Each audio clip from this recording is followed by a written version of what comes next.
Wir entdecken in dieser Folge einen längst vergessenen Autofriedhof, der sich in einem riesigen Tunnelsystem einer verlassenen Mine befindet. In vollkommener Dunkelheit müssen wir uns unbemerkt zu dem Eingang der Mine begeben. Doch dort angekommen, erwartet uns ein noch schwierigeres Unterfangen. Wo genau befindet sich hier überhaupt der Autofriedhof? So Leute, wir sind auf jeden Fall jetzt in dem Zugang zur Mine drin. Der Weg hierhin war wirklich super tricky gewesen. Das Positive ist auf jeden Fall, hier ist der Boden nass, aber es sind keine Fußabdrücke zu sehen, außer deine und meine. Heißt, wir sind auf jeden Fall hoffentlich alleine hier in dieser Mine. Hoffentlich bleibt das auch so. Ja. Das sind hier auf jeden Fall super lange Gänge. Und jetzt tut sich auf jeden Fall irgendwie irgendwas auf vor uns, richtig? Ja, sieht aus wie so eine Abgabelung oder so. Ja. Und auf jeden Fall ein Tor, wo es nach oben geht, komischerweise. Und links geht es auch immer nach unten, oder? Ja. Also hier geht es auf jeden Fall nach oben. Das sieht irgendwie, weiß ich nicht, aus. Ich weiß es nicht. Sieht auf jeden Fall sehr komisch aus, ne? Sieht ja ein bisschen sehr interessant aus, finde ich. Ja, so ein Gang nach oben. Guck dir mal einfach mal hier diese Tür an. Ja, die ist schon komplett durch. Ja. Ja, ist ja auch viel Feuchtigkeit hier drin, ne? Aber der Weg da oben, das sieht schon echt geil aus. Also habe ich persönlich noch nie so gesehen. Wie lange gehen wir denn, links oder rechts jetzt? Sollen wir erstmal hochgehen? Ja, oder direkt runtergehen? Ja, gucken, was da oben ist. Okay.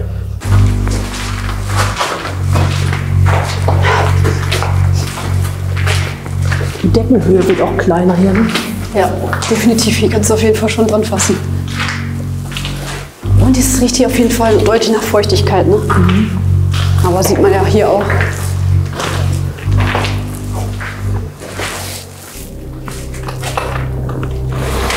Wie so eine Schütte, ne? Ja. Ja, da kannst du von oben irgendwas reinschütten. Und dann ist es unten quasi angekommen. Werden wir wahrscheinlich gleich nochmal sehen unten.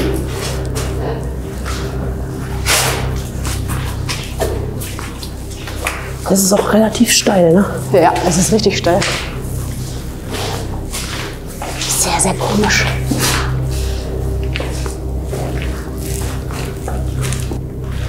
Komm, mitten hier drin hängt hier so ein Ist das ziemlich für doof? Ist das ein Wasserhahn, echt? Ja, ist ein Wasserhahn.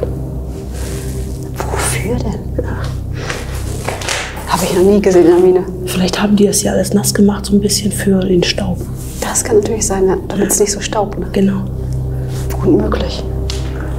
Aber ich glaube, hier geht es nicht wirklich so weiter, oder? Ich glaube, da oben ist Ende. Nee, da geht es noch weiter. Hier ist voll das Höhlenlabyrinth. Ja. Ach, guck mal, da unten führt eine Tür weiter. Sind wir von da gekommen? Nee. Das könnte der Ausgang sein vielleicht. Ich weiß es nicht. Sehr wir gehen auf jeden Fall da wieder zurück, wo wir hergekommen sind, oder? Hast du gesehen, da wo es gerade so leicht uneben war, ne? Da war ein voll fetter Riss, ne? Echt? Ich glaube, hier war irgendwelche Lagerplätze gewesen. Siehst du das? Das sieht so aus, als wenn hier irgendwas gewesen wäre. Stimmt, das ist so ein bisschen so eingezeichnet, ne? Ja, so eingezeichnet. Das kann man noch ganz leicht erkennen. Stimmt, ja. Und der Boden ist ja auch ganz anders, ne? Da geht es auch noch mal einfach weiter. Also hätte ich eher gewusst, dass es hier so ein richtiges Höhlensystem ist, hätten wir doch den Helm mitgenommen, ne? Habe ich aber ehrlich gesagt nicht wirklich mitgerechnet. Und außerdem wäre es auch viel zu auffällig gewesen, ne? Das stimmt, mit den Nachbarn. Das war schon sehr riskant für uns jetzt, überhaupt hier so reinzukommen in das ganze System. Und haben auch echt nur minimal Ausrüstung mit. Die wichtigsten Sachen, die wir für so eine Erkundung brauchen, haben wir definitiv natürlich im Rucksack drin. Aber Helme hätten wir jetzt festhalten müssen. Das hat natürlich jemand gesehen, ne?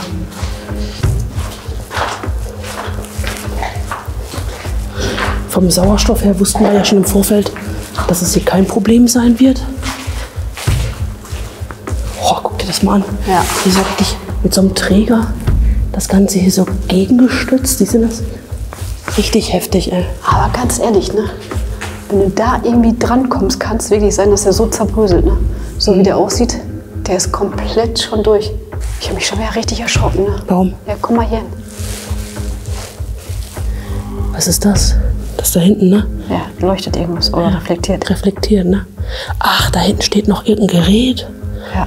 Ach, krass. Hier sieht man auch wieder so eine riesengroße Tür. Die ist noch in einem besseren Zustand als die andere Tür, die wir gerade gesehen hatten. Also sie ist noch nicht komplett korrodiert. Und oben sieht man, ist so eine Art Schaltkasten und Sicherungskasten. Ne? Guck mal hier. Hier ist so eine alte Holztür. Ja. Wo geht's denn hier rein? Ins Verlies. Einfach so ein ganz kleiner Raum.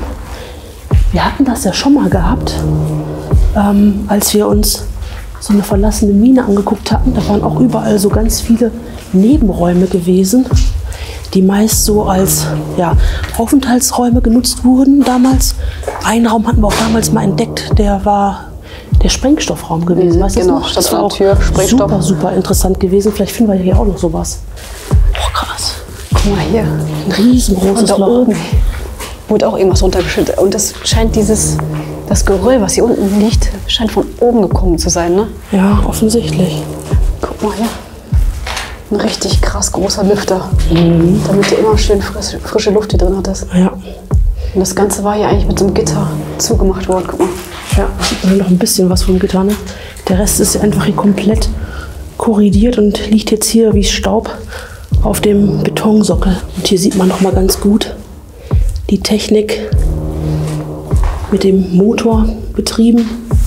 Boah, das Ding ist auch komplett voll Rost, ne? Also, boah. Ihr werdet wahrscheinlich schon wissen, seit wann diese Mine hier verlassen ist.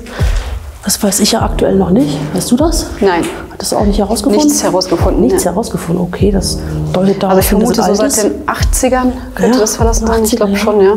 Bin mal gespannt, ob ich nachher noch im Nachhinein was herausfinden werde. Jetzt guck dir mal bitte dieses alte Schätzchen hier an, Sabrina. Damit konntest du ja im Prinzip auch das Gestein so ein bisschen wie auf so einem Fließband transportieren, ne? Ja. Aber hier steht leider, hier steht auf jeden Fall Förderband, Farb 400 mal 8750 Millimeter. Wahrscheinlich die Förderfläche. Fahrbahn, oder Förderband? Förderband, ja. Das Förderband, ja. Fahrbahn. Naja. Hier sieht man das ja auch ganz gut nochmal, ne? Das Ganze. Schade, dass kein Baujahr draufsteht, ne? Ja, hatte ich eigentlich auch vermutet. Das wäre cool gewesen. Aber hier ist der Motor noch. Warte mal, vielleicht steht hier noch was drauf. Nee, da steht leider auch nichts drauf. Also, was konnte ich im Nachhinein zu dieser verlassenen Mine finden? Leider gab es im Internet nicht mehr viele Informationen. Abgebaut wurde hier bis 1935 Kalk. Es gab hier 3 Stollenanlagen mit einer Länge von über 10 Kilometern auf 3 Sohlen verteilt. Und wieder endlos lange Gänge, ne? Ja. Aber hier kannst du nichts vernünftig laufen, ne? Ja. Also Deckenhöhe ist ja perfekt hier. Und man merkt auf jeden Fall, dass ein Windzug uns entgegenkommt. Ja. Ne, also Sauerstoff definitiv gar kein Thema. Scheint wahrscheinlich auch hier irgendwo noch einen weiteren Ein- oder Ausgang zu geben. Ne? Das vermute ich auch mal, ja. Das wird ja nicht nur der einzige gewesen sein. Ja, das glaube ich auch nicht. Guck mal, hier geht's nach oben, Sabrina. Ein kleines Treppchen. Komm mal her, komm schnell. Ein absolutes Highlight. Aber nicht für uns, sondern für Heiko. Ja. Und für alle anderen Toilettenliebhaber. Ja, das stille Örtchen. Oh, das sieht aber auch richtig gut aus. Das sieht richtig, richtig gut aus, ne? Das sieht richtig, richtig gut aus. Das ist eine der modernsten Toiletten Im Bergwerk? im Bergwerk. Also, ja, das ist aber richtig klasse. Oder Heiko, was meinst du? Nee. Das funktioniert nicht mehr. Aber man könnte den Spülkasten ja noch befüllen. Das ging ja damals so, ne? Ja, das stimmt. Und hier ist wahrscheinlich dann das Abwasser drin gewesen. Lecker. Geil.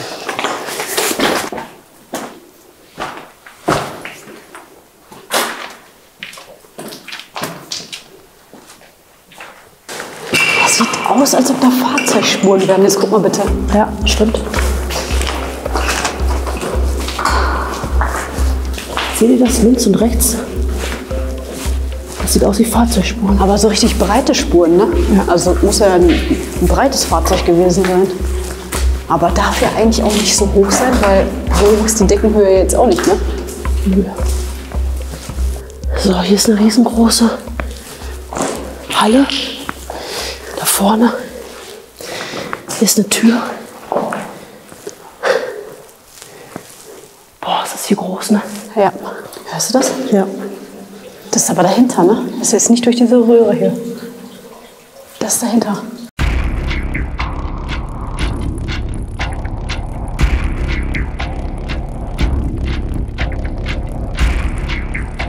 Also wir laufen jetzt die ganze Zeit wieder nach oben.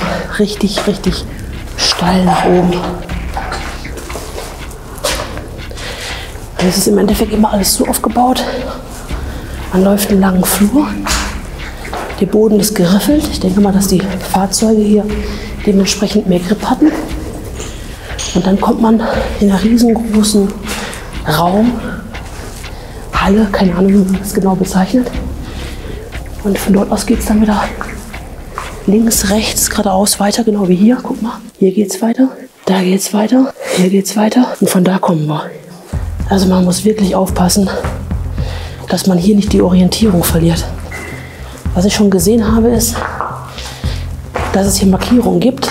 Und das ist meist immer in so Bergwerken für den Ausgang mit Pfeile oder Nummern. Hier ist einfach direkt die nächste Tür, wie man sieht. Wieder so eine Schleuse. Und hier geht es einfach direkt wieder weiter. Ne?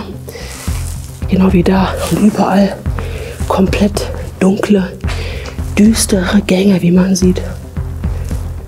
Richtig, richtig unheimlich. Und Anja ist gerade durch die Tür gelaufen. Da gehe ich mal hinterher. Boah. Hier geht es einfach noch weiter, Leute. Ey. Es ist echt gefährlich, ne? Hier die Orientierung zu verlieren. Muss ich euch ganz ehrlich sagen, wie bereits erwähnt, gibt es hier wohl Markierungen, die den Ausgang zeigen. Und bislang sind wir ja immer den Hauptweg lang gelaufen. Aber es ist schon wirklich, wirklich risky, ne? Dass man hier eventuell die Orientierung verlieren könnte. Wir haben zum Glück genug Taschenlampen dabei. Heißt, uns wird das Licht nicht ausgehen. Aber es ist echt schon, ja, gefährlich, ne? Wirklich gefährlich.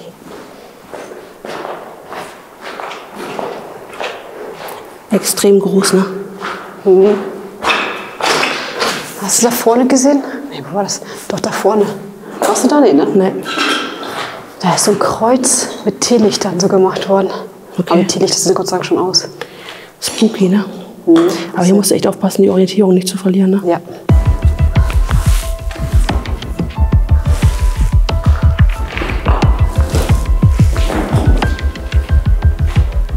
Wir würden ja eigentlich ganz gerne herausfinden, woher diese frische Luft kommt, ne? Also durch dieser Luftzug, der hier halt durch den Tunnel zieht. Aber dazu müssen wir jetzt wirklich jeden einzelnen Abzweig, den es halt hier gibt, ablaufen und den komplett bis zum Ende gehen. Und das Problem ist, was ich euch ja gerade auch schon gezeigt habe, hier gehen einfach so viele Abgabelungen dann nochmal weg. Ne? Also du läufst links und 50 Meter später kannst du nochmal links und nochmal rechts und geradeaus laufen. Ne? Also man hat hier so viele Möglichkeiten. Also um das ganze System hier zu erforschen, ich glaube, da müssten wir hier wahrscheinlich eine Karte anlegen und dementsprechend halt alle Wege einmal ablaufen. Ne? Das Labyrinth nahm einfach kein Ende und so langsam schwindete unsere Hoffnung, hier den Autofriedhof zu finden. Alles sah größtenteils gleich aus. Wir mussten konzentriert diese verlassene Mine erkunden, um hier nicht die Orientierung zu verlieren. Doch dann machten wir eine hoffnungsvolle Entdeckung. Schaut mal, das sieht ganz interessant aus. Hier geht es so richtig nach oben. Seht ihr das? Ein richtiger Weg ausgebaut. Wie in so einer Tiefgarage, ne? Ja, stimmt, wie Tiefgarage. Schaut mal hier, Leute. Ich hoffe, das kann man gut erkennen. Das sind richtige Fahrzeuge. Das sind richtig Reifenspuren, die man hier am Boden sieht. Jetzt hatten wir die Fährte aufgenommen. Wo Reifenspuren sind, da müssten doch auch die verlassenen Autos nicht mehr weit von entfernt sein. Dieser Bereich der Mine war optimal ausgebaut. Perfekt, um hier unzählige Fahrzeuge abzustellen. Aber wie es aussieht, ne? Also die müssen diesen Spritzbeton irgendwie gefärbt haben oder so. Ja, sieht echt aus wie angestrichen. Halt dich fest, was jetzt kommt. Die Strapazen werden sich gelohnt haben. Komm mit. Ach, krass. Ach, alles voll mit Autos. Alles VWs. Krass. Wie heftig ist das denn? Hier ist noch ein richtig alter Golf, ne? Ich glaube, so einen hatten wir früher auch mal. Ich glaube, das ist so ein 1er Golf, oder? Hier ist ein Käfer, ne? Oder? Ist doch ein Käfer. Sieht irgendwie ein bisschen komisch aus. Ja, das ist ein Käfer. Doch, das ist ein Käfer, ja. Das ist ein Käfer, ne? Ja. Also ein bisschen modifiziert, würde ich mal sagen, ne? Ja, sieht doch gut aus. Sehr geil. Aber hatte der so ein Faltdach oder was ist das hier? Ja, das war eine Faltdach-Variante offenbar. Krass. Sehr, sehr geil, ey. Guter Zustand noch, ne? Dafür, dass jetzt hier die ganze Zeit hier unten rumsteht, ne? Ja, richtig, richtig gut. Sehr, sehr geil, ey. Autoradio ist sogar noch drin. Was ist da oben denn?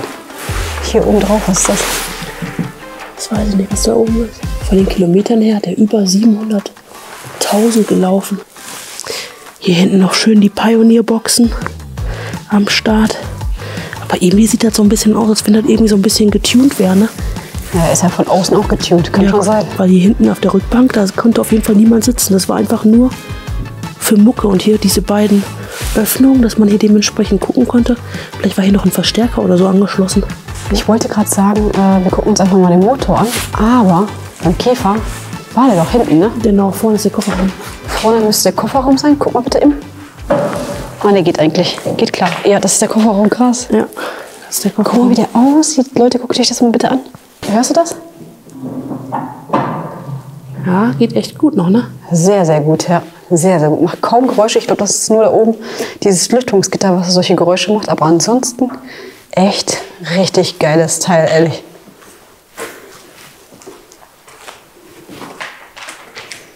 Hier der Golf, der steht auf jeden Fall schon auf der Felge. Der ist platt vorne. Aber die sind echt im guten Zustand, ne?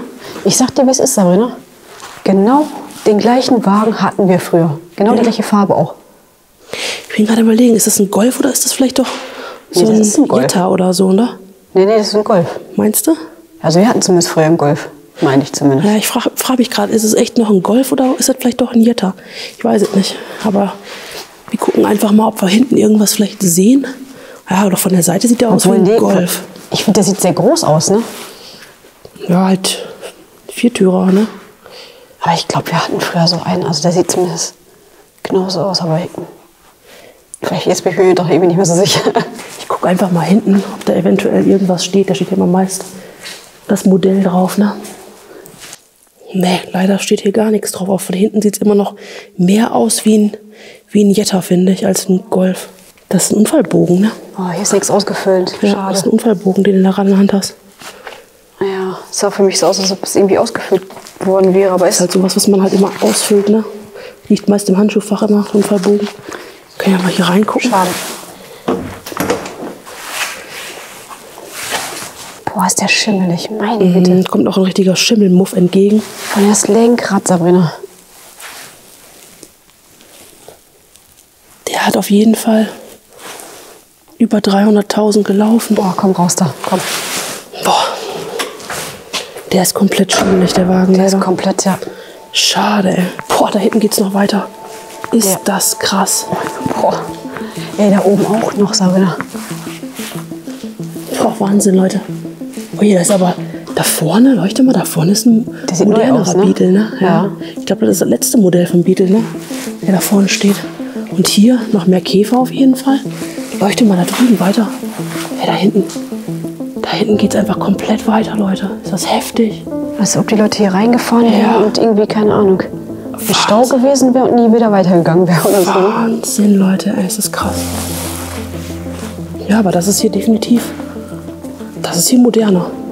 Ja, definitiv. Der hier aber auch, ne? Der Golf. Ja, der Golf ist auch moderner. Auf jeden Fall. Heftig, ja. Oh, guck mal, hier ist sogar noch eine Blume drauf, Sabrina. Die blüht sogar noch richtig schön. Oh, Ja, wie kann das denn sein, dass sie noch blüht? tja, ich weiß auch nicht. Aber guck mal von innen. Der sieht auch von innen noch richtig... Oh, der ist abgeschlossen. Der sieht von innen noch richtig gut aus. Guck's dir an. Ach du Heilige. Hier geht's auch noch mal weiter, Sabrina. Guck mal. Ja, noch mehr Golf. Der Beetle hier auf jeden Fall. Und der rote, der erinnert mich so ein bisschen an den Beetle, den wir in Amerika mal hatten. Weißt du noch, als Leihwagen? Jo, Da hatten wir auch so einen roten Beetle. Und hier den gelben, ne? Geil. Und hier sieht man, schau mal, die wurden offenbar abgeschleppt, die Fahrzeuge, ne? Die haben nämlich das Abschleppding da dran. Sehr, sehr geil, ey. Wahnsinn. Das alles hier in so einer verlassenen alten Mine, ne? Aber guck mal bitte hier hin. Guck mal, wie viel Schimmel da drin ist. Und hier liegt doch irgendwas drin. Guck mal, das könnte uns weiterhelfen. Da liegen noch Unterlagen von dem Bordbuch, ne? Vorsicht, Emma. Oh, die Tür ist offen. Geil.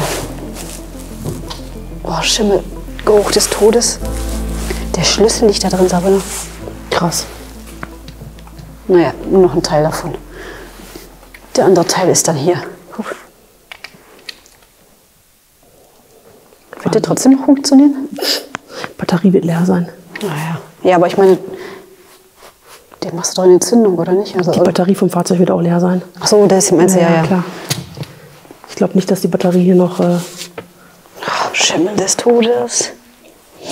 Das ist diese grüne Versicherungsplakette, ne? Internationale Versicherungsplakette. Ja, genau, die brauchst du, wenn du ja irgendwo ins Ausland fährst, brauchst du diesen grünen Versicherungsschein immer. Also 2008, also müsste ja dann ab 2008 zugelassen worden sein, oder? Genau, ja, genau. Unabhängig davon, in welche Richtung wir die Taschenlampe lenkten, es schien, als ob um uns herum überall noch mehr Fahrzeuge verborgen waren. Diese Fahrzeuge, die hier vermutlich schon seit vielen Jahren unberührt stehen, sind teils verschlossen und teils sogar offen gelassen worden. Gerade bei all den alten Fahrzeugen, die hier in den dunklen Tunneln abgestellt wurden, würden sich sicherlich einige Oldtimer-Liebhaber noch über die ein oder anderen Teile freuen.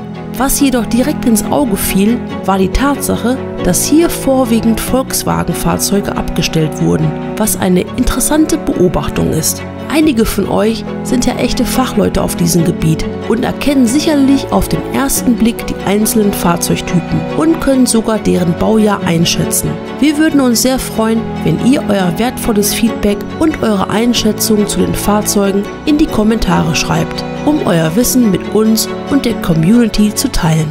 Hier geht es einfach noch komplett weiter, wie man sieht, ne? Das ist so der Wahnsinn. Hier ist wirklich der komplette Weg. Der ganze Tunnel steht einfach komplett mit Fahrzeugen, ne? Also ich würde mal schätzen, ohne zu übertreiben, dass hier mindestens 50 Fahrzeuge Hätte ich jetzt auch überall in den gesagt. Gängen drin stehen, ne? Und alles von VW, ne? Ja, alles von VW. Krass, ey.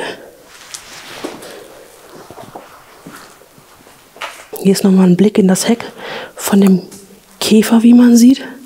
Aber der Motor, der fehlt auf jeden Fall komplett.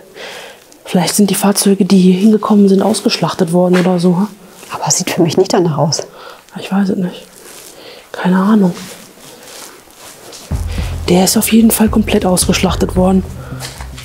Boah, wie der aussieht. Überall dieser Schimmel des Todes, ne? Ja, von der Feuchtigkeit, die halt hier ist, ne? Aber guck mal, wie geil die Pedale aussehen. Da ist ja richtig dieses VW-Zeichen drauf. Siehst du das? Mhm. Das gibt's heute so gar nicht mehr, ne? Das ist ja Weiß ich gar viel nicht. zu aufwendig. Ob das immer noch so ist, müsste mal jemand reinschreiben, der vielleicht einen VW fährt. Glaube ich nicht. Aber der ist halt wirklich komplett ausgeschlachtet, ne? Hier sieht man noch den Kabelbaum vom Fahrzeug, immer der Blick in den Fahrerraum. Das Ganze hat aber auf jeden Fall ein richtig schönes Dach. Das ist wahrscheinlich, was du so aufschieben konntest. Ja, so, ne? Schiebedach. Ja. Der sieht auch sehr schön aus, der Käfer hier, ne? Sehr schöne Lackierung auf jeden Fall mit dem Grün Erinnert mich so und ein dem bisschen Rot. an Italien, so, weißt du, so Ja. grün, rot, weiß. Ja, sehr geil. Hier der nächste Käfer. Auch eine knallige Farbe, so mit dem Orange und dem Schwarz.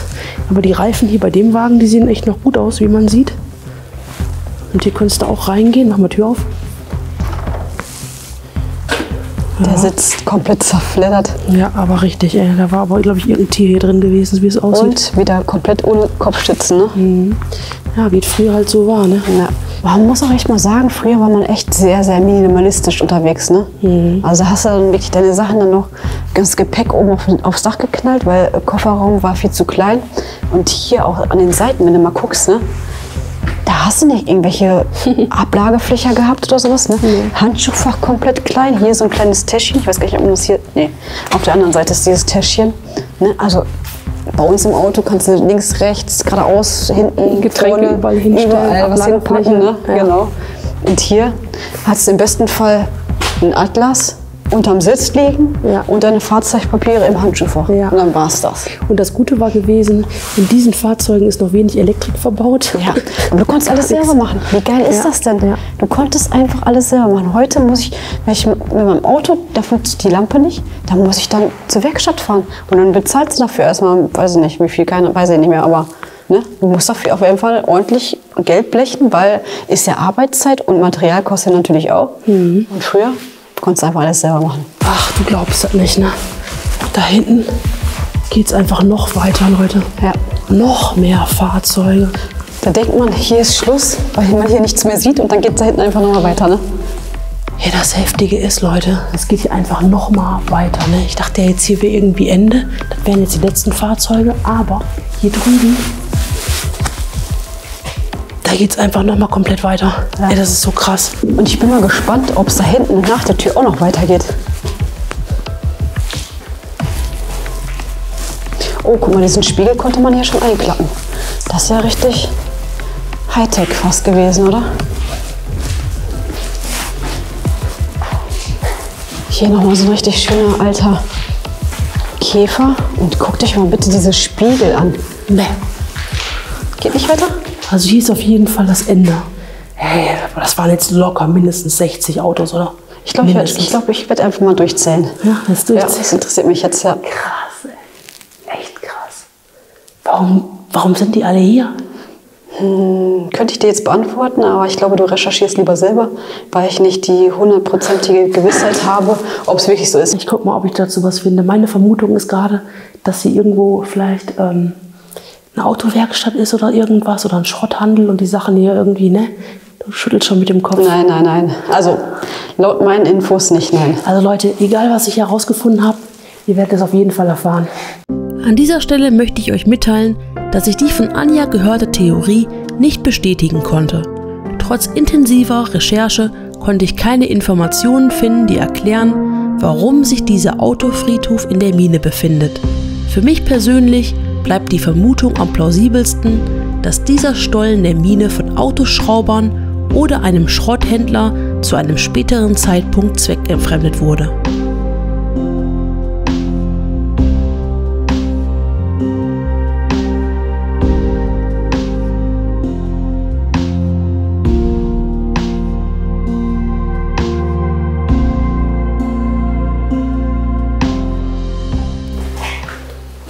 Oh, der ist auch komplett ausgeschlachtet worden, wie man sieht. Aber die Farbe war früher echt der Bringer, ne? Ja, das hat was, ne? Dieses blau-türkisfarbene, das war schon damals echt ein Hit, ne?